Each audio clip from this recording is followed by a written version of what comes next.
moi, dans ce dossier, je ne sais pas si tu le sais, mais ce qui a été mis sous scellé pour moi, c'est mes lectures.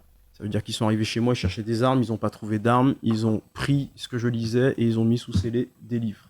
Les premières questions qui m'ont été posées en audition, c'était sur mes idéologies politiques, ce que je pensais. C'est pour te montrer un peu le caractère politique de cette affaire. Et on recadre.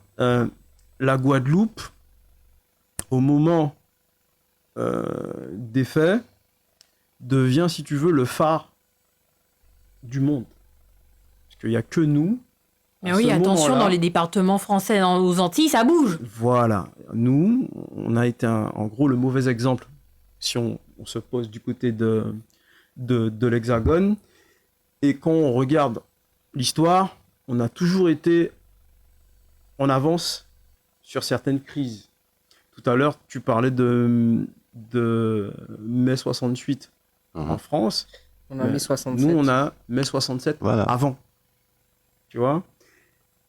Il faut garder en tête qu'ils craignent, quand je dis ils, tout le monde comprend, voilà. Ils craignent en fait le fait qu'on soit des mauvais exemples pour eux. Tu vois ce que je veux dire ? Donc quand on vient nous arrêter, nous, 10 grands frères, on nous choisit, on nous met dans un dossier, ils prennent pas n'importe qui. Entendons-nous bien, ils prennent pas n'importe qui, ils choisissent des gens qui sont connus, des gens qui ont une certaine influence. Quand ils nous mettent, nous, dans un dossier, on est mis en cause, comment tu veux que réagisse le reste de la population qui était légitimement en lutte? Tu vois ce que je veux te dire? Donc, pour la plupart, ça a été la peur de se dire que ça peut être moi. Donc, quand on est brandi en exemple comme ça, vous voyez eux là, on les a pris, on les a mis là. Donc vous, faites attention à vous parce que... Si vous faites pareil, voilà. C'est le même sort. Voilà.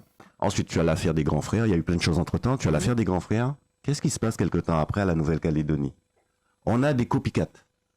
Okay. C'est-à-dire que tu as des gens qui se réunissent autour d'une table avec des élus, des représentants de l'Élysée, d'accord, pour trouver des solutions. Quelque temps après, tout le monde se retrouve judiciarisé. Qu'est-ce qui s'est passé avec Rodrigue, ici, la Martinique? Il s'est retrouvé à des réunions, à discuter avec les représentants, que c'était pour la vie chère. On lui avait déjà annoncé qu'il allait être judiciarisé. Aujourd'hui, on te judiciarise et on te le dit. On parle bien d'indépendance de la justice et de la politique. Nous sommes d'accord, on est là-dessus. Oui, bien sûr. Quand tu as un ministre de l'Intérieur qui t'annonce 2-3 semaines, il y en a un là dans le lot, là, Rodrigue Petito, pour le nommer. Mais il va être judiciarisé. Donc ça veut dire que vous donnez des instructions à la justice pour... Donc pas de séparation de pouvoir. Et on nous parle de séparation.